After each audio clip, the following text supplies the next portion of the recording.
나눌 때에 하나님의 은혜와 은총이 예배하는 이곳에 그리고 예배하는 우리 모든 성도님들의 심령 가운데 가득하기를 주님의 이름으로 간절히 축원합니다. 사역을 하다 보면 다양한 성도들의 문제나 고민들을 접하게 됩니다. 아직 인생의 경험이 그렇게 많지 않은 사람이지만 우리 인간이 가지고 있는 이 문제들 하나님의 말씀 속에서 해결될 수 있다라고 믿기에 하나님의 말씀인 성경을 근거로 도움을 드리고자 그렇게 노력을 합니다. 그런데 간혹 어떤 분들과의 만남은 또 그들이 저에게 던지는 질문은 상당히 당혹하게 만들 때가 있습니다. 그들이 가지고 있는 문제에 대해서 또 그들이 부딪히는 이 갈등의 문제에서 하나님의 말씀인 성경이 침묵하고 있을 때 좀 당황스럽습니다.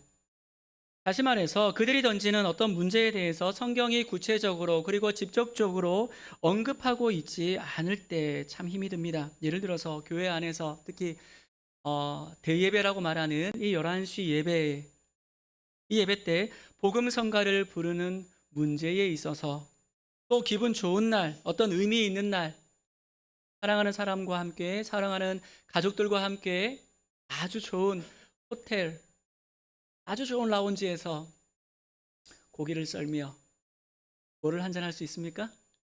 와인을 한잔할 수 있죠. 그렇게 의미 있는 날 샴페인이나 와인을 한잔하는 것에 대해서 또 어떤 것들이 있을까요? 담배가 있겠죠. 담배를 피는 부분에 있어서 대략 이런 문제들에 대한 그리스도인들의 삶의 행동을 이러이러해야 한다라는 구체적인 언급이요. 성경 어디를 찾아봐도 나올까요? 어디를 찾아봐도 나오지 않습니다. 그러나 이런 문제들은 어떻습니까? 우리들이 예수를 믿고 살아가면서 사실 경험하게 되는 문제들입니다. 갈등들이죠.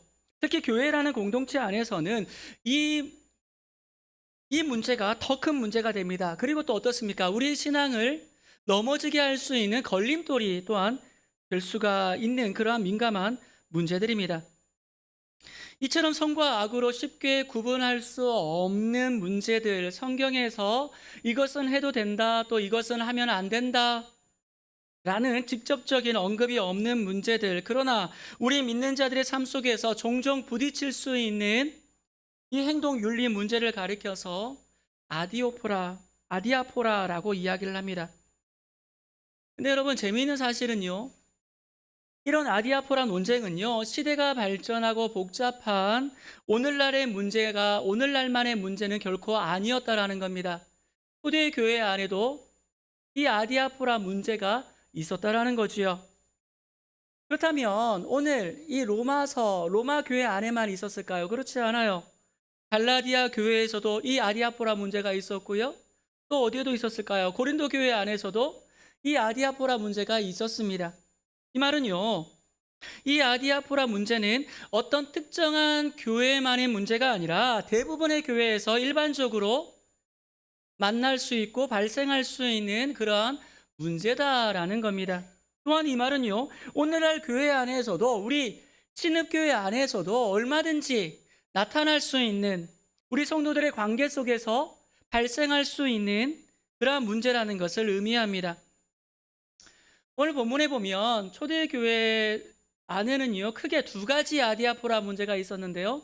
첫 번째는 날에 대한 것이었습니다. 주의 날을, 그 안식일을 토요일에 지킬 것인가 혹은 주일에 지킬 것인가, 이 날에 대한 문제였습니다. 그리고 두 번째는 음식에 대한 문제였는데요. 특별히 고기를 먹을 것인가, 고기를 먹으면 안 되는가, 이 부분에 대해서 문제가 발생했습니다. 여러분은 왜 고기 먹는 문제가 싸움거리가 되었을까요? 우리가 예전에도 한번 말씀을 나눴지만은요, 당시 로마 시대에 시장에 유통되는 모든 고기는요, 이방의 우상들에게, 즉 신전에 바쳐지고 난 이후에 시장에 유통되었던 것이 거의 99%입니다. 당시 로마 사회에서는요, 도축이라는 것, 동물을 잡는다라는 것은요, 그저 식품을 얻기 위한 것이 아니었어요. 동물을 죽인다라는 것, 그 고기를 취한다라는 것에서는 반드시 뭐가 들어갈까요? 종교적인 의식이 들어갔습니다. 때문에 동물을 잡을 때는요, 반드시 신에게 먼저 그것을 바치고 난 이후에 어떻게 했습니까? 그 고기를 유통시킬 수 있었고 또 그 고기를 먹을 수 있었다라는 겁니다. 때문에 우상에게 제물로 드려졌었던 그 고기를 먹는 일은 무엇이라고 여겼을까요? 죄라고 여긴 겁니다. 어떻게 우상에게 바쳐진, 우상에게 제사했던 그 고기를 우리가 먹을 수 있느냐라는 거였습니다. 그러나 다른 어떤 사람들은요, 그 우상 날 인정하지 않아. 그것들은 다 그냥 사람들이 만들어낸 것에 불과해. 껍데기에 불과해. 참 하나님은 누구뿐이다? 여호와 하나님밖에 없다. 라는 어떤 강한 자기의 신앙을 가지고 아무 거리낌 없이 고기를 먹었던 사람들이 있었습니다. 제가 신학교를 다닐 때 신학교 수업 중에 비교 종교학이라는 그러한 수업이 있었습니다. 말 그대로 여러 가지 이 땅에 존재하고 있는 종교들에 대해서 비교해보고 특징이 뭔지를 살펴보고 뭐 이렇게 하는 그러한 수업이었습니다. 하루는 이 교수님이 과제를 내주었습니다. 이 과제가 뭐였냐면 가까운 그 석가탄신일 날 가까운 절에 올라가서 스님들이 주는 그 비빔밥, 그 나물 비빔밥을 맛있게 비벼 먹고 오라는 거였습니다. 누구에게 이런 과제를 내주었습니까? 신학생에게. 여러분, 우리가 흔히 하는 말로 제일 뜨거운 열정을 가지고 있는 사람을 신학교로 볼 때 1학년이라고 말합니다. 왜요? 그들은 어떻게 해서 신학교에 들어왔습니까? 그 이전까지 엄청난 뜨거운 열심과 열정을 가지고 내가 신학교에 들어가 목회자가 되어 하나님의 영광을 위해 살아가겠다라고 결심한 지 얼마 안 된 사람들이잖아요. 1학년. 그래서 1학년을 목사라고 이야기를 했습니다. 2학년이 됩니다. 뭐라고 부를까요? 장로라고 부릅니다. 죄송합니다. 그냥 우스갯소리입니다. 그냥 우스갯소리를 한 겁니다. 그러니까 우리 목사님 저렇게 해 막 이럴 거 오해하시면 안 돼요. 장로라고 이야기했습니다. 무슨 의미는 아니죠. 그냥 조금 이렇게 좀 덜해졌다 이 말입니다. 3학년이 되면은 집사는 아직 아니에요. 안수 집사 권사쯤 된다라고 이야기를 합니다. 그냥 그렇게 표현한다는 거예요. 4학년이 되면 이제 뭐가 나올까요? 집사, 서리 집사 정도 된다 그렇게 봅니다. 더 뜨거워져야 되는데 어떻게 됐다는 겁니까? 식어졌다 이런 의미. 상처받으실 분 안 계시죠? 그러시라고 말씀드리는 게 아닙니다. 그래요. 그리고 졸업할 때쯤 되면 그냥 평신도 그냥 이렇게 우스갯소리를 했었습니다. 그렇게 뜨거운 1학년 때 교수님의 과제가 뭐라는 겁니까? 석가탄신일 날 절에 올라가서 스님들이 맛있게 비벼주는 그 비빔밥을 먹고 오라는 거예요. 한바탕 수업이 끝나고 한바탕 우리 안에서 난리가 났습니다. 야, 이게 무슨 일이야 도대체. 절에 가서 비빔밥 먹고 오라고? 야, 그거 어떻게 먹어? 여기저기 난리가 났습니다. 두 부리로 나눠져요. 크게. 한 부리는 뭡니까? 못 간다. 나 학점 안 받더라도 나는 못 간다 하는 친구들이 있었고요. 야, 그냥 가서 먹고 오면 되지 뭐. 그냥 기도하고 감사하고 거기 있는 스님들이나 불자들이 어떻게 생각하든지 간에 우리는 그냥 하나님께 기도하고 먹고 오면 되지. 두 개의 부류로 나눠졌어요. 팀이 이렇게 있었거든요. 저도 그 팀 안에 하나 들어갔습니다. 저는 올라갔을까요? 갔을까요? 저는 안 갔을까요? 다만 말씀은 안 드릴게요. 혹시나 시험 받으실까봐. 다만 힌트를 하나 드리자면 산채 비빔밥 정말 좋아합니다. 산채 정말 좋아해요. 그럼 문제는요, 고기를 먹지 않는 사람들과 고기를 먹는 사람들이 서로의 생각과 서로가 가지고 있는 그 신앙의 모양들을 인정하는 것이 아니라 어떻게 했을까요? 서로 비판하기 시작한 거예요. 판단하기 시작한 거예요. 그러면서 공동체 안에 문제가 일어나기 시작했다라는 겁니다. 고기를 먹지 않는 사람들은 먹는 이들을 향해서 경건하지 못하다, 믿음이 없는 자라고 비난했습니다. 반면에 고기를 먹는 사람들은요, 고기를 먹지 않는 사람들을 향해서 믿음이 어리고 율법주의적인 삶을 살아간다라고 그렇게 서로를 비난한 겁니다. 이렇게 서로를 비난하고 비판하면서 주의 몸된 교회 안에 어떤 일이 벌어질까요? 분열의 조짐이 조금씩 나타나기 시작했다라는 겁니다. 앞서 말씀을 나눴지만 이런 일들은요, 오늘날 우리 교회 안에서도 나타나고 있어요. 교회 안에서 예배 때 어떻게 찬송가도 아니고 복음성가를 부를 수 있느냐? 물어보시는 분들도 있어요. 실제로 제가 옛날에 중고등학교 사역을 할 때 한 번은 찬양 중에 나무에 달려 죽으신 주님이라는 그런 표현이 되어 있는 찬양이 있었어요. 그분이 예배 끝나고 돌아왔어요. 아니 어떻게 예수님께서 나무에 달려 돌아가셨다고 성경에 보면 나무에 달린 자는 다 저주받았다 그러는데 그러면 예수님이 저주받은 것이냐 이런 식으로 와서 말씀하신 분들도 계셨어요. 성경에 술 취하지 말라라는 말씀이 있어도 술 마시지 말라라는 말은 없지 않느냐 따지는 분도 계셨습니다. 술 마시고 담배 피는 것에 대해서 나름대로 자유함이 있는 분들이 있다라는 겁니다. 신앙의 뜨거움을 가지고 열심을 가지고 그것들은 다 헛된 것이야 라는 믿음으로 하는 분들이 있다라는 거예요. 이런 부분들에 있어서 성경은요, 이렇게 해야 한다 혹은 저것이 진리다라고 구체적인 지침을 내려주고 있지 않는 데에 문제가 시작이 됩니다. 그렇다면 이런 문제에 대해서 오늘 사도 바울을 통하여 성경은 우리에게 무엇을 말하고 있을까요? 우리가 그리스도인으로 살아갈 때 만나게 되는 이 아디아포라 문제 앞에서 우리는 어떻게 대처하는 것이 지혜로운 성도의 모습일까요? 첫 번째로 오늘 성경은요, 비판하지 말라. 무엇을 하지 말라고요? 비판하지 말라. 그렇게 이야기합니다. 자, 1절과 3절을 볼까요? 믿음에 연약한 자를 너희가 받되 그의 의견을 비판하지 말라. 먹는 자는 먹지 않는 자를 업신 여기지 말고 먹지 않는 자는 먹는 자를 비판하지 말라. 이는 하나님이 그를 받으셨음이라. 무슨 말입니까? 선과 악으로 구분할 수 없고 도덕적으로 옳고 그름을 판단할 수 없는 성경조차도 그것이 옳은 것이다, 그것이 그른 것이다, 그것이 선이다, 그것이 악이다라고 말하지 않는, 침묵하고 있는 이런 문제에 관해서 다른 성도가 나와 생각이 다르다 하더라도 어떻게 하라는 겁니까? 그 사람을 비판하지 말라라는 겁니다.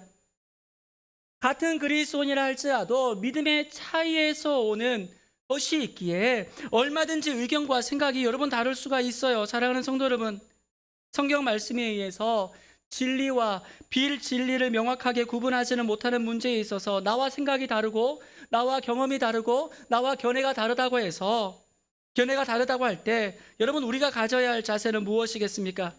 서로 용납하고 그대로 받아들이는 겁니다. 왜요? 하나님께서 그들을 이미 받으셨기 때문이에요. 내 생각, 내 신앙의 전통, 내 신앙의 양심에는 어떤 문제가 있어서 그것이 절대적으로 옳다고 확신할지 모르지만 하나님이 보시기에는 그것이 옳지 않은 일이 될 수도 있기 때문에 그래요. 우리는 옳지 않다고 생각하지만 하나님께는 그것이 옳은 일이 될 수도 있기 때문이다라는 겁니다. 사도행전 15장을 보면 바울과 바나바 사이에 심한 다툼이 벌어집니다. 2차 선교 여행을 앞두고 마가를 동행시킬 것인지에 대해서 이것을 두고 바울과 바나바 사이에 다툼이 일어난 겁니다. 바나바는요, 마가를 데려가자고 했습니다. 반면에 사도 바울은요, 마가를 데려갈 수 없다라고 단호하게 거절했습니다. 이유가 있죠. 그럼 마가가 어떤 사람입니까? 마가는요, 사도 바울의 1차 여행 당시에 함께 그 선교 여행을 떠났던 사람입니다. 그런데요, 그 1차 선교 여행 도중 어려움이 닥치자 스스로 그 팀을 버리고 도망가 버린 사람이에요. 그런 전력이 있었어요. 바울의 입장에서 보면 충분히 이해가 됩니다. 여러분, 선교지라는 게, 그 선교 여행이라는 게 여러분 좋은 것입니까? 편한 곳입니까? 그렇지 않아요.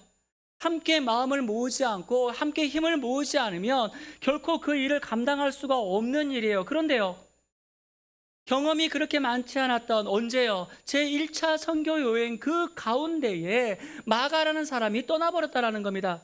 얼마나 힘들었을까요? 한 번 도망친 사람을 어떻게 믿고 다시 데려가느냐? 사도 바울의 이 말은요, 얼마든지 우리는 이해할 수 있어요. 그런데 바나바의 입장도 틀리지 않아요. 그래, 맞아. 그가 한 번 실패했어. 하지만 그런 그에게도 다시 한 번 기회는 줄 수 있잖아.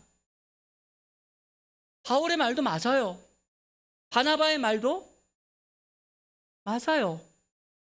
이들의 다툼 가운데 성경은요, 이런 부분을 두고 누가 옳고 누가 그르다 판단하고 있지 않아요. 둘 다 나름의 근거가 있었고, 둘 다 무엇을 위해서 지금 이것을 이야기하고 있습니까? 사도 바울이 제2차 선교 여행에 마가를 데려갈 수 없다라고 하는 이유가 무엇입니까? 복음을 위해서입니다. 바나바가 마가를 데려가자 하는 이유가 무엇입니까? 무엇 때문입니까? 그 역시 복음 때문이었습니다. 그런데 두 사람은요, 결국 갈라섰죠. 하지만 이야기는 여기서 끝나지 않아요. 세월이 흘러 노년의 바울이 디모데에게 편지를 보내는데요. 디모데후서 4장 11절에 이렇게 이야기하고 있습니다. 마가를 데리고 오라. 그가 나의 일에 유익하니라. 이전에 마가를 향했던 바울의 말과는 전혀 달라요. 이전에 바울의 말은 무엇입니까? 나는 그 사람을 신뢰할 수 없다라는 거였습니다. 그는 나와 함께 할 수 없다라는 거였습니다. 내가 그와 함께 서영교 여행을 갈 수 없다라는 거였어요. 그런데요, 지금 디모데후서 4장에서는 뭐라고 말하고 있습니까? 그가 나의 일에 유익하다, 그렇게 이야기하고 있어요. 한때 바울이 데려가기를 거부했던 바로 그 마가를 바울은요, 결국 자신의 곁에 두고 싶어 했다라는 거예요. 바울 자신의 판단을 내려놓았다라는 거예요. 이런 문제에 대해서 인간을 판단하고 심판하실 유일한 권한을 갖고 계신 분은 여러분 누구일까요? 하나님밖에 없어요. 주님밖에 없어요. 사랑하는 성도 여러분, 내 신앙을 기준으로 판단하지 마시고, 여러분 비판하지 마십시오. 판단하고 정죄하고 비판할 수 있는 권리는 우리에게 없습니다. 오직 여호와 하나님께밖에 없습니다. 바라간대 판단은 주님께 맡기시고, 예수님의 몸된 교회에서 서로 사랑하고 서로 격려하고 서로 세워주고 허물과 실수는 덮어주는 그런 하나님의 사람이 이 시간 예배하는 저와 우리 모든 성도님들 다 되실 수 있기를 주님의 이름으로 간절히 축원합니다. 두 번째로, 자유하나 형제를 위해서 절제할 수 있어야 된다. 오늘 성경은 말하고 있습니다. 자, 15절과 15절을 한번 볼까요? 우리가 읽진 않았지만 뒤에 있습니다. 15절입니다. 만일 음식으로 말미암아 내 형제가 근심하게 되면 이는 내가 사랑으로 행하지 아니함이라. 그리스도께서 대신하여 죽으신 형제를 내 음식으로 망하게 하지 말라. 그렇게 말씀합니다. 주님께서는요, 진리를 알지니 진리가 너희를 자유롭게 하리라. 그렇게 말씀하셨습니다. 예수님의 말씀과 같이 복음은요, 우리로 하여금 참 자유함을 주었습니다. 우리가 주를 알기 이전에, 우리가 복음을 받기 이전에 우리는 어떤 존재였습니까? 노예였습니다.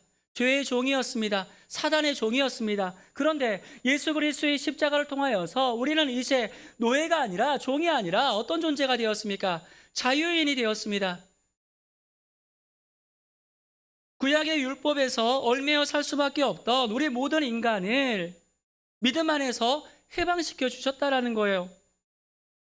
따라서 우리는요, 하나님이 주신 그 신앙의 자유 안에서 이제는 무엇을 할 수가 있습니까? 우리 스스로 판단할 수 있습니다. 우리 스스로 결정할 수 있는 자유의지가 주어졌습니다. 이런 맥주를 음료로 사용하는 나라에선 교회가 술을 금지할까요? 금지하지 않을까요? 다시 한번 질문 드릴게요. 맥주를 음료로 사용하는 나라에선 교회가 술 마시는 것을 금할까요? 금하지 않을까요? 금하지 않아요. 독일이나 혹은 벨기에나 체코 같은 나라는요, 오히려 교회 안에서 이런 전통을 가지고 있는 교회들이 많아요. 어떤 전통일까요? 성도들이 다 한 날 한들 모여서 뭐를 빚을까요? 네, 술을 빚어요. 맥주를 빚어요. 수백 년 된 전통이에요. 그런 나라에서는요, 맥주를 물처럼 마시는 일에 있어서 너무나도 자유로워요. 예배를 드리는 문제에 있어서도 여러분 자유할 수 있어요. 그렇다고 제가 지금 드리는 말씀이 술을 마셔도 된다. 예배를 마음껏 마음대로 드려도 된다. 지금 이것을 말씀드리는 게 아니에요. 신앙의 자유가 있는 자들, 소위 믿음이 좋고 강하다고 여길 수 있는 자들에게 오늘 하나님께서는요,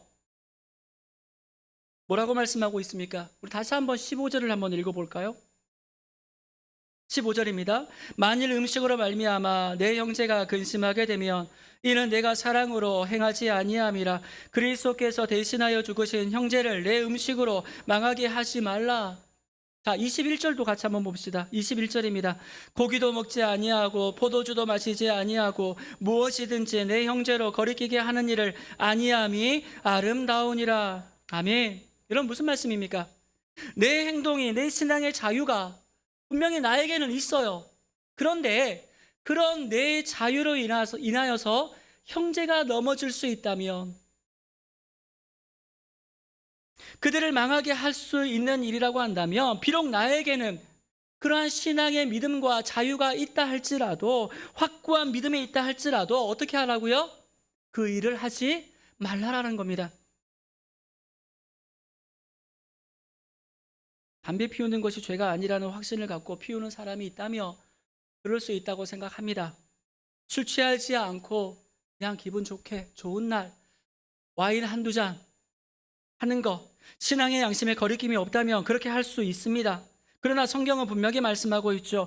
비록 내가 알지 못하지만 나의 그런 모습으로 인하여서 누군가 상처를 입고, 그런 나의 모습으로 인해서 누군가가 넘어지게 된다라고 한다면, 그리하여 하나님을 떠나기라도 한다면 그 죄값은 믿음이 약하여 떠난 그 사람이 아니라 누구에게 있다라고 말합니까? 바로 나에게 있다라는 겁니다. 여러분, 그렇기에 예수님께서도 이렇게 말씀합니다. 마태복음 18장 6절에 보면은요, 누구든지 나를 믿는 이 작은 자 중 하나를 실족하게 하면 차라리 연자 맷돌이 그 목에 달려 깊은 바다에 빠뜨려지는 것이 나으니라. 사랑하는 성도 여러분, 이런 문제에 대해서 나는 커다란 신앙의 자유함이 있다 해도 나의 생각과 말과 그리고 행동으로 인해 어떤 지체가 넘어질 수 있고 신앙을 잃을 수 있고 불이익을 당할 수 있다면 바라건대 멈추시기를 바랍니다. 내 자유를 형제 자매를 위해서 절제할 수 있기를 바랍니다. 여러분, 자유함이 있습니까? 그렇다면 그 자유를 형제를 위해서 내려놓을 수 있는 하나님의 사람이 되시기를 바랍니다. 그것이 바로 그리스도께서 우리에게 보여주신 여러분 사랑의 모습입니다. 자유 하나, 형제를 위해서 내 자유를 절제할 수 있는 하나님의 사람이 저와 우리 모든 성도님들 다 되실 수 있기를 주님의 이름으로 간절히 축원합니다. 마지막으로요, 무엇을 하든지 하나님의 영광을 위하여 선택하라. 하나님의 영광을 위하여 결정하라. 오늘 성경은 그렇게 이야기하고 있습니다. 자, 오늘 본문 8절 보도록 하겠습니다. 본문 8절입니다. 같이 한번 읽겠습니다. 우리가 살아도 주를 위하여 살고 죽어도 주를 위하여 죽나니 그러므로 사나 죽으나 우리가 주의 것이로다. 아멘. 여러분, 초대 교회는요, 고기를 먹느냐 먹지 않느냐와 같은 문제를 가지고 교회가 갈라져 싸웠어요. 언뜻 보면 참 코미디 같아요. 이게 뭐라고? 보통 우리가 싸움이라 그러면 흔히 뭐를 생각합니까? 생사가 걸린 문제라든지 어떤 윤리 도덕적인 큰 결함 같은 것들이 있었기에 보통 싸운다, 우리는 그렇게 생각을 하는데, 로마 교회 성도들이 여러분 싸운 이유가 뭡니까? 당시 초대교회 성도들이 싸운 이유가 뭡니까? 고기를 먹어도 된다, 안 된다를 가지고 싸우고 있는데 왜 이것을 가지고 싸웠습니까? 교회가 분열될 정도로 왜 이것을 가지고 싸웠을까요? 자신들의 이권 때문입니까? 아닙니다. 자신들의 명예나 권력에 고기를 먹거나 먹지 않는 것이 영향을 주기 때문에 이들이 지금 싸우고 있습니까? 그것도 아닙니다. 자신들의 이익과는 전혀 상관이 없는 문제입니다. 그들이 그렇게 싸운 이유가 무엇입니까? 이유는 한 가지죠. 누구를 위해서입니까? 무엇을 위해서입니까? 하나님을 위해서였습니다. 주의 영광을 위해서 그들은 이것을 가지고 싸웠다라는 겁니다. 하나님을 조금이라도 좀 더 열심히 바르게 믿어보겠다라는 그 신앙의 열정 때문에 그들은 싸웠다라는 겁니다. 고기를 먹지 않은 사람도 자기를 위해서 먹지 않은 것이 아니라 하나님의 영광을 위해서 먹지 않은 것이고, 고기를 먹은 사람도 자기의 유익을 위해서가 아니라 주를 위해서 먹었다라는 겁니다. 살아도 주를 위해 살고 죽어도 주를 위해 죽고자 했던, 여러분, 그것이 바로 그들의 모습이었다라는 겁니다. 여러분, 교회에서 싸움이 났어요. 교회에서 분란이 일어났어요. 아름답습니까? 저는요, 우리 신흙교회 안에 분란이 아니라 아름다운 연합만이 가득하기를 간절히 소망합니다. 교회에서 분란 나는 거 좋지 않아요. 그냥 보기만 좋지 않은 게 아니라 하나님 앞에서 아름다운 모습은 결코 아니에요. 사도 바울이 봤을 때 지금 로마 교회 안에, 여러 초대 교회 안에 이런 문제들이 발생하고 있어요. 그의 마음이 어떨까요? 당연히 좋지 않겠죠. 그런데요, 이런 초대교회의 분쟁 속에서도 사도 바울은요, 그들을 향해서 뭐라고 말하고 있을까요? 야, 왜 자꾸 너희들 싸우고 있냐? 왜 그래? 야단치고 있을까요? 그렇지 않아요. 자, 6절을 한번 볼까요? 오늘 본문 6절입니다. 나를 중히 여기는 자도 주를 위하여 중히 여기고, 먹는 자도 주를 위하여 먹으니 이는 하나님께 감사하며, 먹지 않는 자도 주를 위하여 먹지 아니하며 하나님께 감사하느니라 라고 이야기합니다. 지금 사도 바울은 뭐라고 말하고 있습니까? 그들의 모습을 통해서 하나님께 나는 오히려 감사하다라고 이야기하고 있습니다. 왜요? 이유가 뭡니까?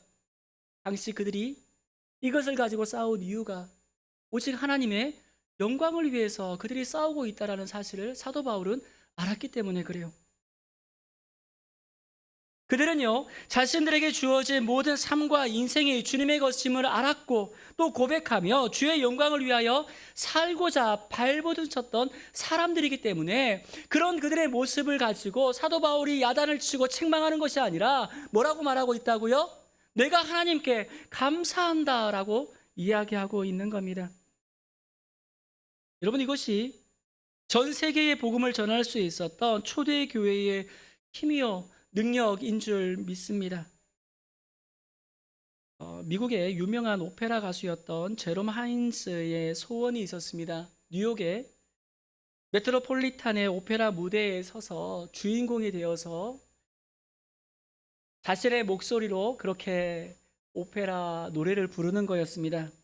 그런 목표를 향해서 피나는 연습을 했습니다. 그리고 드디어 이 뉴욕 메트로폴리탄의 오페라 가수가 되었고요. 자신이 꿈에 그리던 그 삶을 살아가기 시작합니다. 그러던 어느 날 그런 텔레비전을 통해서 빌리 그레이엄 목사님의 그 집회가 생방송으로 송출되는 것을 보게 됩니다. 목사님의 설교가 시작되기 직전에 한 분이 나와서 찬양을 하기 시작하는데요. 그분이 불렀던 노래가 이겁니다. 주 예수보다 더 귀한 것은 없네. 이 세상 부귀와 바꿀 수 없네. 조지 베벌리 쉐아라는 분이 바리톤의 그 영감 있는 목소리로, 이분이 그렇게 찬양하는 것을 이 사람이 듣게 됩니다. 제롬 하인즈가 듣게 돼요. 그 찬양을 들으면서 그가 이렇게 생각했다고 해요. 저 사람도 내가 서 있는 이 메트로폴리탄 이 오페라 극장에서 저 사람도 분명히 설 수 있는 뛰어난 실력을 가지고 있는데 왜 저기서 저러고 있지? 처음에 이렇게 생각했다고 해요. 사실 그의 생각이 틀리지 않았어요. 이 조지 베벌리 쉐아는요, 당시 미국의 MBC 라디오 전속 가수 제안을 받을 만큼 아주 실력이 뛰어났던 그런 사람이었습니다. 그런데 그는요, 세상의 무대에서 노래를 부르는 것이 아니라 하나님의 영광을 올려드리는 곳에서 내 목소리를 사용하고 싶다라고 결심했던 그런 분이에요. 그것을 이 사람은 잘 알지 못했죠. 그는 의아해하며 이 빌리 그레이엄 목사님의 말씀을 듣습니다. 그리고 그날 그 설교 말씀을 통해서 하나님을 만나게 됩니다. 주님을 영접하게 되어 변하기 시작합니다.